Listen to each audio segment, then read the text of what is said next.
Assalamualaikum. Assalamualaikum. Assalamualaikum. Welcome back to you. Welcome back with another video. This is my cute Safa. She is saying I will start your video. I say okay. अच्छा, आज की video में मैं आपको बताऊंगी कि fruit चाट में कैसे आपने प्यूरीज बनानी है, कैसे आपने क्रीम से बचते हैं, कैसे आपने फैट से बचते हैं। फ्रूट चाट में क्या डाल के आपने उसको क्रीमी और मीठी बनानी है। आपने बिल्कुल भी क्रीम का यूज़ नहीं करना। कैसे नहीं करना मैं आपको ये आगे वीडियो में बताऊंगी। और आपने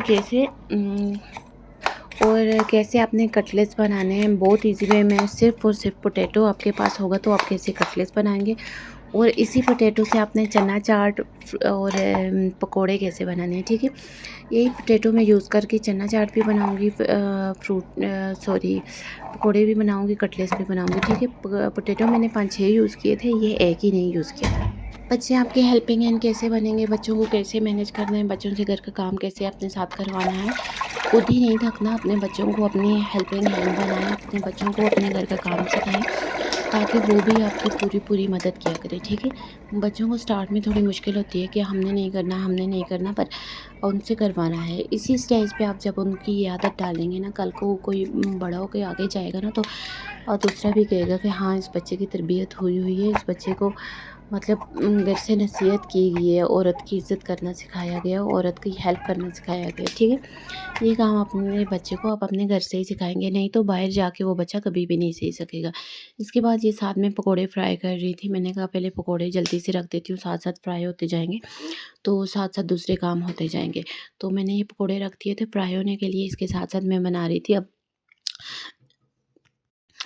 चना चाट की चीज़ें बना रही थी। चना चाट के लिए मैंने ये ककम्बर वगैरह काटा था, ककम्बर काटे थे इस तरह छोटे छोटे करके, प्याज काटे थे, आलू को भी मैं इस तरह काट लूँगी। लेट्स सी ना हो with my kids help.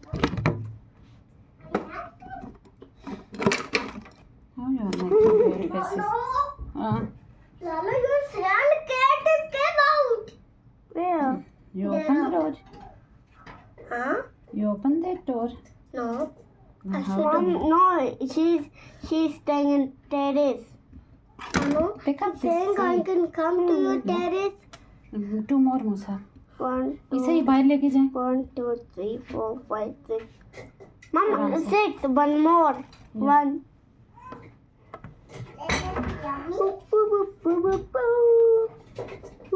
Musa put in it.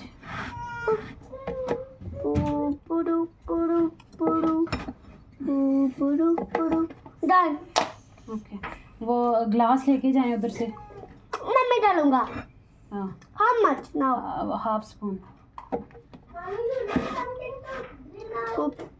Thank you musa. Half spoon बेटा।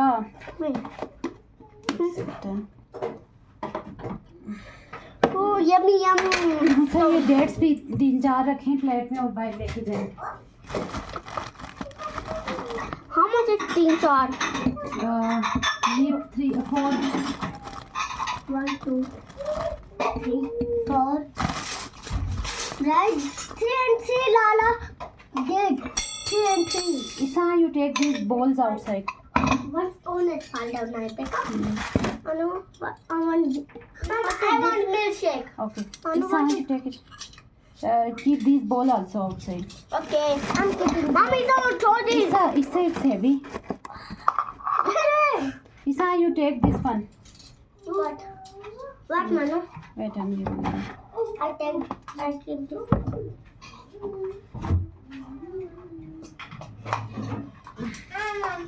Like it, Bhaiya. You want also? Yeah. Now one milkshake. I'm making milkshake. Wait. You're making popsicle. Take it out, yeah. Yes. Yeah, popsicle strawberry. What you have to say? Do you like orange? Yeah. Manu. Yeah. Oh. Get back. Knife is very sharp. Manu, give Yeah, me one. Safa. Manu, give me one plate. I'll keep in that.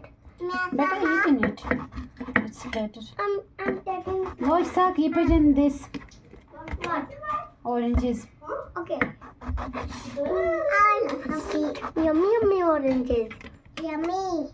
Mana, Yeah. make orange popsicle. You want orange popsicle? I want to take. Knife is sharp, better keep it back. Bright. Mana, I'll do knife, please. No, better. Knife is very sharp. I don't want you should touch it, and you are telling me I Mana, should it will cut get dirty. it. No, it's not dirty. It will get down from dirty. It's dirty. Better you have to take care of Marwa. Okay. Today Marwa is your responsibility. इसे ले जाएं बाहर. Hata.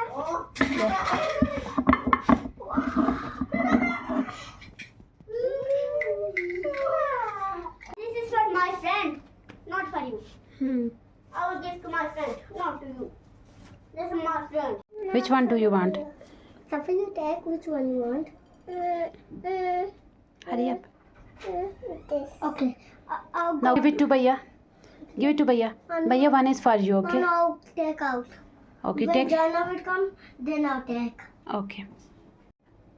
इस तरह करके मैं अपने बच्चों की हेल्प लेती हूँ. इससे मेरा काम भी आसान हो जाता है और काम भी जल्दी हो जाता है और बच्चे भी खुश हो जाते हैं कि हमारी भी घर पे रिस्पॉन्सिबिलिटी है, हमारे भी कुछ घर पे काम है. तो बच्चे फिर अगले दिन ना आपको खुशी से कहते हैं कि हमने क्या करना है, हमने क्या करना है. तो अगर मैं बच्चों को रिस्पॉन्सिबिलिटीज़ नहीं देती हूँ, ड्यूटीज़ नहीं मैं कह देती हूँ कि ये आपकी ड्यूटीज़ हैं. जब ड्यूटीज़ का नाम दे के उनको देती हूँ ना, तो उनको बड़ी खुशी होती है कि हम अब बड़े हो गए हैं, हमारी भी ड्यूटीज़ लगती हैं. तो इसी तरह ना ये स्कूल में भी किया जाता है. जब बच्चों को ड्यूटीज़ दी जाती हैं, कोई सेश दी जाती है, तो मतलब उनकी ड्यूटी बन जाती है, उनकी रिस्पॉन्सिबिलिटी बन जाती है. तो इस चीज़ से ना बच्चे में बहुत कॉन्फिडेंस आता है और बच्चा बहुत मतलब अच्छे से काम को मैनेज करना सीखता है. नहीं तो जब तक आप बच्चे को कहते नहीं हैं तो फिर वही काम होता है, बस कर लेंगे, बस ठीक है हो जाएगा, वेट मम्मी आता हूँ, ये वो ठीक है. इसके बाद मैं अभी बना रही थी समोसे. मैंने मैदा मंगवाया था और मैदे में ये सिंपली मैंने नमक डाल दिया था. अच्छा, समोसों का और रोल का जो मिक्सचर होता है ना, उसमें सिर्फ और सिर्फ नमक डाला करें. जो ऑयल वगैरह आप डालते हैं ना, तो उससे उसका जो बेंडिंग प्रोसेस होता है ना, वो इतना अच्छा नहीं होता. कभी ये सिर्फ नमक और मैदा डाल के देखना है, वो बहुत अच्छे बन जाते हैं. समोसों के जो पट्टियाँ वगैरह होती हैं वो बहुत अच्छे से बन जाती हैं. अच्छा, मेरे साथ क्या ट्रेजेडी हुई थी, ये देखें. ये मेरा मैदा कैसा आ गया था. मैं जितना भी उसको कर रही थी, नीट कर रही थी, वो उतना ही स्टिकी होता जा रहा था. ये देखें, बिल्कुल उसका मतलब नीडिंग प्रोसेस नहीं हो रहा था, मोमो के स्टिकी हो रहा था. फिर मैंने थोड़ा टेस्ट किया कि वाकई ही मैदा है कि नहीं. मुझे भी थोड़ा डाउट हुआ कि इस मैदे में कुछ मिक्सचर है. मिक्सचर ने ना फिर मुझे बड़ा तंग कर दिया था. मैं जितना पानी डालते जा रही थी वो उतना ख़राब होता जा रहा था, उतना ख़राब हो जा रहा. ये देखिए, मैंने इसको बिल्कुल नीट करने की कोशिश की थी, ये बिल्कुल नीट नहीं हो रहा था, ये बिल्कुल ही चिपकता जा रहा था. मैंने भी काफ़ी नीट किया कि शायद हो जाए, पर पता नहीं ये कैसा मैदा आ गया था कि वो नीट हो ही नहीं रहा था. उसमें बस मुड़ के वो गुठलियाँ सी बने जा रही थी. तो फिर मैंने इसको पकड़ के गिरा दिया. मैंने कहा दफ़ा करो, अब 3 घंटे से इसके साथ में लड़ी जा रही हूँ, नहीं हो रहा तो बस नहीं हो रहा.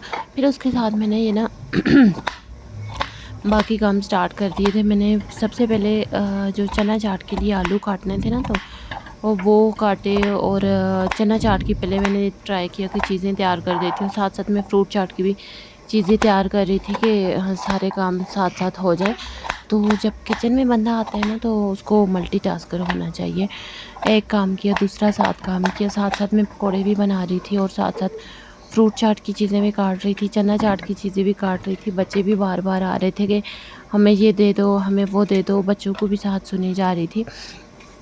तो ये मैं एप्पल काट रही थी कि फ्रूट चाट की चीज़ें भी साथ साथ कट हो जाए.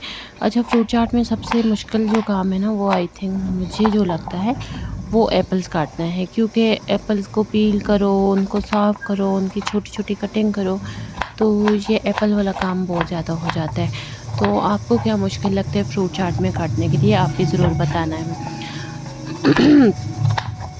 कहते हैं ना, एक औरत तो घर में ही होती है, उसका काम ही क्या होता है, वो करती क्या है सारा दिन. तो एक दिन अगर आप औरत की जगह ड्यूटी संभाल के देखें ना, तो आपको पता जाए कि औरत क्या क्या करती है. औरत को अपना घर भी मैनेज करना है, औरत को अपने बच्चे भी देखने हैं, औरत को अपने बच्चों की स्टडी देखनी है, औरत को शेफ़ बनना है, ड्राइवर बनना है, सब कुछ। इवन के घर का नौकर भी अब औरत ही होती है, क्योंकि औरत ने ही घर की दिन को सफाइयाँ करनी। चलो अगर आपने सफाई वाली भी रखी हुई है, सुबह आएगी सफाई करके चली जाएगी। जो बच्चों वाला घर होता है ना, तो उसमें सारा दिन सफाई की ज़रूरत होती है, क्योंकि बच्चे सारा दिन इतना गंद फैला रहे होते हैं कि समझ नहीं आती है हमने कितनी बार सफाई कर चुके हैं। वो तो सुबह में एक बार सफाई करके चली गई है, तो उसके बाद जो सारा दिन सफाई होती रहती है ना, तो वो औरत ही करती है। मतलब वो अपने घर की नौकरानी भी बन जाती है अपने बच्चों के साथ। नौकरानी तो ना कहा जाए, क्योंकि ये वर्ड अच्छा नहीं लगेगा, क्योंकि उसका अपना घर होता है, तो संभालना उस औरत की ही रिस्पॉन्सिबिलिटी है। जितना औरत अपने घर को संभालती है ना, तो उसके बच्चे उतने साफ़ रहते हैं, उतने जर्म्स फ्री रहते हैं, उतने बीमार कम होते हैं, उतने डॉक्टर्स के चक्कर कम लगते हैं। तो ये काम ना औरत के ही ज़िम्मे होते हैं। ये नहीं कि औरत कोई बाहर से क्रेडिट लेके ये हो गया वो हो गया। एक औरत जो होती है ना, उसको खुदा ने मल्टीटास्कर बनाया होता है। ये नहीं कि बाज़ औरतों के नखरे होते हैं कि हम काम नहीं कर सकते, हमें काम नहीं आता। तो भला फिर इनकी शादी क्यों हुई है? घर पे बैठे अगर काम नहीं आता, तो औरत का हुस्न ही इस चीज़ में है कि उसने अपना घर संभालना है, उसने अपने घर को मैनेज करना है, उसने अपने हस्बैंड को साथ लेके चलना है, उसने अपनी फैमिली को साथ लेके चलना है, उसने अगले घर में जाके अपना नाम बनाना है कि yes, this is my home, I can manage it, I don't need anyone. मतलब जब आपको अपना ही घर संभालना नहीं आएगा ना, तो बाहर के 100 हाथ आपके घर में आएंगे कि इसको नहीं करना आता, मैं करके दे दूँ। मतलब अगर आपके मुंह पे भी कोई बात नहीं करता ना, तो आपकी पीठ पीछे 100 बातें करेगा कि वो औरत ही क्या कि जिसको घर का काम ना आता हो। फिर वो औरत तो ना कहलाई ना, तो वो एक मर्द ही हुई। तो फिर इसका क्या काम के शादी करे, क्या काम के घर बसाए। तो औरत को ना खुदा ने ये शुरू से एबिलिटीज़ दी होती हैं। जब औरत की बर्थ होती है ना, तो उसके अंदर ये चीज़ पहले से मौजूद होती है। आप खुद देखें, जो लड़के होते हैं वो घर के कामों में मतलब जैसे छोटे-मोटे घर के काम होते हैं, उसमें इतना इंटरेस्ट नहीं लेते जितना लड़की लेती है। लड़के भी सम हाउ लेते हैं, पर उनकी अपनी ही एक नखरे है, एक अपना ही अपना तरीका होता है, इतना नहीं लेते जितना कि लड़की कहती है कि मैं ये करूँ, मैं वो करूँ, मैं अपनी मम्मी का साथ दूँ। अक्सर बेटियों को आपने देखा होगा, वो घर में ही बैठी होती हैं, घर के माँ बाप को देख रही होती हैं कि ये हो गया वो हो गया। तो खुदा ने ना औरत को पैदा ही करते उसके अंदर ऐसी एबिलिटीज़ डाली हुई हैं कि उसको अपना घर मैनेज करना आता है। कुछ लेडीज़ कहती हैं कि हमें घर के काम नहीं आते, हमें घर के काम नहीं होते। क्यों नहीं होते? मतलब अगर आपका अपना घर है तो क्यों नहीं होते? हाँ, अगर जब आप घर को ही अपना ना समझें, बस एक नखरे में बैठ जाएँ कि हमें नहीं आते, तो फिर तो वही बात आ जाती है। वो तो आपको कुछ भी नहीं आएगा, ना आप कुछ सीख सकेंगे, ना आपको आएगा। तो आजकल तो सोशल मीडिया का टाइम है, क्या नहीं आता? सारी कुकिंग बंदा सोशल मीडिया से देख के करता है। मेरी भी जब शादी हुई थी, मुझे भी कुछ नहीं आता था। मैंने भी सारा जो सीखा है, सब कुछ जो कुकिंग वगैरह, घर को मैनेज करना, जो सीखा है मैंने भी सोशल मीडिया से ही सीखा है। मैं क्यों कहूँ कि मैंने घर से सब कुछ सीख के आई हूँ। थोड़ा बहुत आता था, बट इतना नहीं आता था कि मैं अपने घर को मैनेज कर सकूँ। मैंने कुकिंग वगैरह हर चीज़ सोशल मीडिया से सीखी है। तो माशाल्लाह माशाल्लाह आज मेरे बच्चे हैं, मैं उनका खाना खुद बनाती हूँ, उनकी हर चीज़ खुद बनाती हूँ। मैं किसी पे डिपेंडेंट नहीं होती हूँ कि मेरे बच्चों का खाना ये बना दे या मेरे बच्चों का खाना वो बना दे, नहीं। मैं कोशिश करती हूँ और मुझे खुशी महसूस होती है जब मैं अपने बच्चों का काम खुद करती हूँ। रमज़ान में तो स्पेशली कहते हैं कि बहुत सवाब मिलते हैं। अगर कोई किसी के लिए सहरी या इफ्तारी बना दे, किसी के हाथ के बने खाने से वो अगर बंदा रोज़ा रखता है ना, तो उसका सवाब आपको भी मिलता है।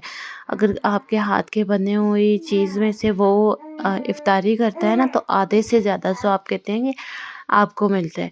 तो कोशिश किया करें ये छोटी-छोटी चीज़ें मैनेज करना सीखें। ये नहीं कि मुझे काम ही नहीं आता। वो अगर आप इस तरह करेंगे ना, तो आप कभी कुछ भी नहीं कर सकेंगे। आप किसी के दिल में मोहब्बत भी अपने लिए पैदा नहीं कर सकेंगे। सब यही कहेंगे कि ये नहीं करता तो वो नहीं करता, तो हम क्यों करें? फिर उस तरह ना रिश्तों में बहुत इख्तलाफात आ जाते हैं, बहुत दूरियां पैदा हो जाती हैं। ये छोटी छोटी चीज़ें अपनी देखा करें, आपके सराउंडिंग में क्या हो रहा है, आपके घर में क्या हो रहा है, हम क्या करेंगे तो हम मतलब कि अपने घर को खुद मैनेज करेंगे। तो अपनी चीज़ों को ना अपने हाथ में रखें, किसी के हाथ में ना जाने दें। कल फिर जब आपके बच्चे होंगे ना, तो आपके बच्चे भी आपको यही तंज करेंगे, हमें ये बना दें, ये बना दें।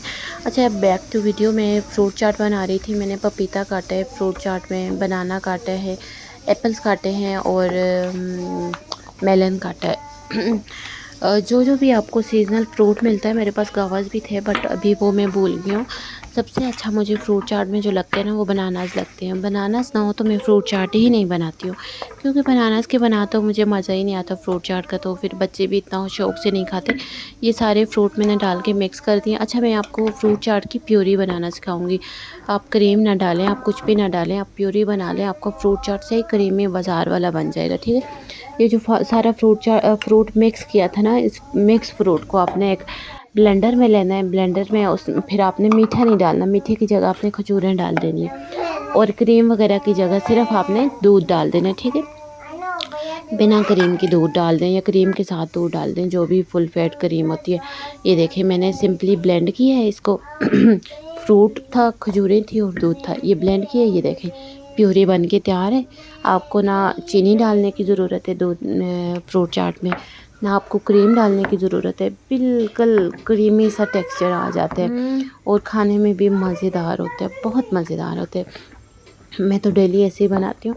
अगर आप थोड़ा और क्रीमी करना चाहते हैं ना, तो आप एक्स्ट्रा बनानास इसमें डाल दिया करें। मेरी फैमिली के लिए इतनी क्रीमी फ्रूट ठीक था, तो मैंने इससे ज़्यादा बनानास नहीं डाले। इसके बाद मैंने ऊपर जो तिल होते हैं ना, वो डाल दिए। और लुक एट दिस, ये थी मेरी फ्रूट चाट की फ़ाइनल लुक। इसके बाद मैं बना रही थी चटनी, ग्रीन चटनी।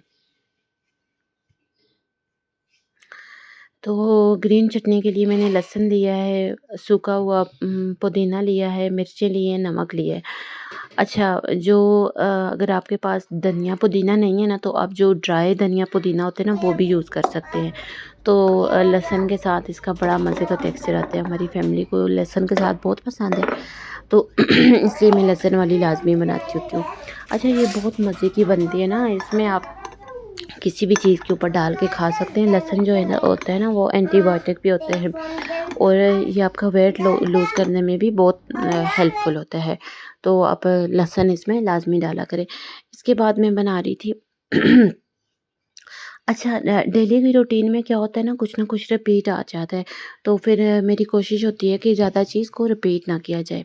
उसके बाद ये मैं कटलेट्स के लिए जो पोटैटोज़ थे ना, उनको मैश कर रही थी हाथ से। ये बहुत गर्म थे, हाथ भी जल रहा था, बट हाथ से ना अच्छे से जल्दी से मैश हो जाते हैं, तो फिर इसलिए मैंने ये जो पैन भी था ना, ये नॉन स्टिक था, तो इसमें मैं वो लोहे वाला लगा भी नहीं सकती थी कि इसको कर दूँ। तो फिर मैंने सोचा चलो हाथ से ही जल्दी जल्दी कर देती हूँ। इसमें से देखें धुआँ निकल रहा है, कितना गर्म है। तो तभी कहते हैं एक माँ होना आसान काम नहीं है ना। तो इसके बाद साथ-साथ मैं चना चाट भी बना रही थी। चना चाट के लिए मैंने आलू काट दिए थे, और ये बीच में ककम्बर थे, प्याज़ था। पहले मैंने उस देगची में डाला था, फिर मैंने कहा चलो इसमें डालती हूँ, ज़रा ज़्यादा हो जाएगा। तो फिर ये जो चने थे ना, ये फ्रीज़ होते हैं, तो इनको मैं गर्म पानी में थोड़ी देर रखती हूँ। तो ये जब नॉर्मल टेम्परेचर पे आ जाते हैं, मुझे लगता है इनमें से फ्रीज़ जो था वो ख़त्म हो गया है, तो फिर इसको मैं इसमें डाल देती हूँ स्ट्रेन करके। उसके बाद मैंने चना चाट में सिंपली दही डाला था। अच्छा, मुझे चना चाट हमेशा से दही वाली पसंद है, दूसरी चना चाट मुझे पसंद नहीं है, मतलब सूखी रुकी हुई वो पानी वाली, वो मुझे बिल्कुल नहीं पसंद। मैं मोस्टली यही चना चाट खाती हूँ। फिर उसके बाद मैंने सिंपली ये साल्ट डाला। मेरे जो बच्चे हैं ना, वो ज़्यादा स्पाइसी चीज़ें नहीं खाते। वही बात आ जाती है, उनको नमक भी लगता है कि नमक भी मिर्च की जगह लगते हैं उनको। तो फिर मैं बच्चों के लिए निकाल रही थी, क्योंकि बच्चे ज़्यादा नहीं खाते, फिर उनको मैं फ्रूट चाट खिला देती हूँ। वो भी मतलब लड़ाइयाँ झगड़े करके खिलाने वाली बात होती है। तो बच्चों का अलग करके तो मैंने उसके ऊपर ये डाल दिए, चाट मसाला डाल दिया, और ये जो मैंने ग्रीन चटनी बनाई थी ना लहसुन की और पुदीने की, वो वाली जो चटनी अभी थोड़ी देर पहले बनाई थी ना, वो मैंने इसमें मिक्स कर दी है। उफ़! इतने मज़े की बनी थी ना, इतने मज़े की बनी थी, तो क्या बताऊँ मैं आपको। तो यही वाली चटनी मैं बाद में पकौड़ों वगैरह के लिए भी इस्तेमाल करूँगी। अगर समोसे वगैरह बनाती ना तो वो भी इसी चटनी के साथ यूज़ करती। तो जिसको ज़रा स्पाइसेस ज़्यादा चाहिए तो वो चना डाल डाल के उसके ऊपर ये चटनी और डाल सकते हैं या चाट मसाला डाल सकते हैं। मैं नॉर्मल स्पाइसेस रखती हूँ कि ताकि जो जो अपने आगे डालना चाहते हैं वो अपने आगे डाल दें। ये जो कटलेट्स का ये मिक्सचर था ना, इसके ऊपर मैंने थोड़ा बहुत मसाले वगैरह डाल के, तो नमक डालूँगी, मसाले डालूँगी, हल्दी डालूँगी। तो यही इसके ऊपर मोस्टली मसाले आते हैं। अगर आप इसमें वेजीज़ का भी मिक्सचर करना चाहते हैं ना तो वो भी आप डाल सकते हैं। मिक्स वेजिटेबल काट के मतलब शिमला मिर्च काट लें, कद्दू काट लें, जो भी आपको अच्छा लगता है, ग्रीन मिर्च काट लें। जो भी आपको अच्छा लगता है ना आप काट के तो इसके ऊपर इस तरह इस स्टेज पे डाल के इसमें मिक्स कर दें तो वो रंगीन कटलेट्स बन जाते हैं। वो भी बहुत मज़े के लगते हैं। बट मेरे बच्चे जो है ना वो वेजीज़ नहीं खाते, फिर उसमें से सौ करके निकालते रहेंगे। तो फिर मैंने इसमें ना वेजीज़ नहीं डाली। कटलेट्स के बाद मैं कटलेट्स के लिए ये ऊपर उसका लगाने वाला मिक्सचर तैयार कर रही हूँ। मतलब जैसे अंडा लगाते हो ना ऊपर, तो उस तरह आप 5 पकौड़ों की जगह मैं इस्तेमाल करूँगी कटलेट्स को। तो पकौड़े भी मैंने थोड़े बहुत बनाए हैं बट कटलेट्स भी बना रही हूँ। सिंपली मैंने बेसन में पानी डाला है और इसमें थोड़ा नमक डाल दूँगी। अगर आप हल्दी डालना चाहते हैं ना तो इस स्टेज पे हल्दी भी डाल सकते हैं। बिल्कुल जैसे पकौड़ों के ऊपर मिक्सचर लगा होता है ना, उसके ऊपर तय आई होती है, तो ये भी कटलेट्स के ऊपर भी ये उसी तरह की तय आएगी। तो इसको थोड़ा-सा आपने ना ऐसे लूज़-लूज़ करना है, ढीला-ढीला करना है। ऐसे ढीला-ढीला करके बनाना है कि उनके ऊपर ये जो तय है ना, ये अच्छे से लग जाए। तो आजकल पता नहीं बेसन भी अजीब-अजीब आए हुए हैं यार, कुछ समझ नहीं आती है। ये देखें, नहीं तो बेसन तो 1 मिनट में पानी में घुल जाता था। तो इसको कितनी देर से मैं मिक्स कर रही हूँ। चलो इसमें कोई गुठलियाँ वगैरह ना रहें, लम्स वगैरह बिल्कुल भी ना रहें। तो इसके साथ ही फिर मैं आपको बताती हूँ कि हमने आगे कटलेट्स कैसे बनाने हैं। अच्छा, मैं मोस्टली काम ना हाथ से करती हूँ। मैं हाथों को पहले अच्छे से वॉश कर लेती हूँ। किचन में आने से पहले ही सोप से वॉश कर लेती हूँ, तो फिर सारे काम साथ-साथ करती रहती हूँ। तो अच्छा जी, जो ये डिफरेंट थोड़े कटलेट्स हैं, ठीक है? इनको मैं आपको राउंड भी बना के दिखाऊंगी और ऐसे सर्कल, जो भी आप शेप इनकी बनाना चाहेंगे ना अच्छे से बन जाएगी। थोड़ा सा मैंने इसमें कॉर्नफ्लोर डाल दिया था। कॉर्नफ्लोर जो है ना वो स्टिकिंग का काम करता है। जब भी आप किसी चीज़ में कॉर्नफ्लोर डालते हैं ना तो वो चीज़ टूटती नहीं है। आलू तो टिक्कियाँ तो वैसे भी नहीं टूटती, बट फिर भी मैंने थोड़ा सा कॉर्नफ्लोर डाल दिया था कि कहीं टूट फूट ही ना जाए। इसके बाद ये देखिए, मैंने टिक्की बना के उसको ये मैदे में डिप किया, ये जो मिक्सचर बनाया था, सॉरी बेसन का, उसमें डिप किया और सिंपली इसमें डाल दिया। ये देखिए, मैंने एक गोल भी बनाई है। इसको मैं आपको बाद में प्रेस करना भी दिखाऊंगी कि कैसे आप प्रेस करके इसको राउंड भी जो शेप के दे सकते हैं वो दे सकते हैं। अच्छा, मैं हाथों की मदद से भी बना के दिखा रही थी, राउंड भी बना के दिखाई है, और मैं अब आपको शामी कबाब वाला जो सांचा होता है ना उससे भी बना के दिखाऊंगी कि ये कैसे बनती है। अच्छा, ये जो सांचा है ना, इसके नीचे आप पहले थोड़ा-थोड़ा ऑयल ग्रीस कर लें। मैंने तो नहीं किया था, फिर उस तरह टिक्की जो है ना वो थोड़ी मुश्किल से निकलती है। तो आप थोड़ा-थोड़ा इसमें ऑयल ग्रीस कर दें और ये देखें, बिल्कुल उसको साइड से छोड़ा और थोड़ा-सा टिल्ट करके इसको छोड़ेंगे तो ये बिल्कुल आसानी से उतर आएगी, ठीक है? तो इस तरह मैंने ये सारी बेसन में लगाई हैं और वन बाय वन करके मैं इनको फ्राई करती जा रही हूँ। प्लीज़ इसके साथ आपसे रिक्वेस्ट है कि जो भी मेरे चैनल पे न्यू है, please like, subscribe and share my YouTube channel. Thank you for watching my videos. तो ये देखें कितना अच्छा इन पे कलर आया है।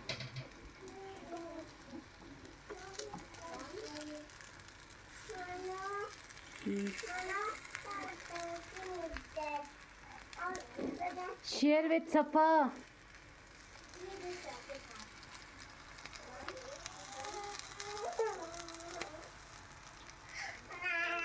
मुसाइसा, मुसाइसा। ये देखें जी, माय मोस्ट फेवरेट चटनी, आप भी इसको ज़रूर ट्राई करें। तो अच्छा, इसमें मैंने स्टेज पे दही डाला था। अच्छा, थोड़ी में दही डाला था, थोड़ी ऐसे भी बचा दी थी। इस स्टेज पे ना आप फ्रीज़ भी कर सकते हैं, नहीं सॉरी, फ्रिज में रख सकते हैं, फ्रीज़ नहीं। तो इस तरह बना के आप फ्रिज में भी रख सकते हैं। जब आप यूज़ करने लगे उसमें दही डाल दें। अगर दही नहीं है तो ये दही के बिना भी बहुत मज़ेदार होती है, कभी ट्राई करना है। ये देखिए, हमारे कटलेट्स बन गए थे, डिफरेंट शेप्स वाले भी बन गए थे। तो इसके बाद अब हम आ गए थे इफ्तारी की टेबल पे। Thanks you for watching my video. Please like, subscribe and share. Shukr alhamdulillah for each and everything. Shukr alhamdulillah, mashallah, mashallah. Allah bless us with good things, and you have to say thank you to Allah for everything. Bye Thank you for watching. bye. Bye. Thank you for watching with you. Allah Hafiz. Love you. Allah Hafiz. Love you.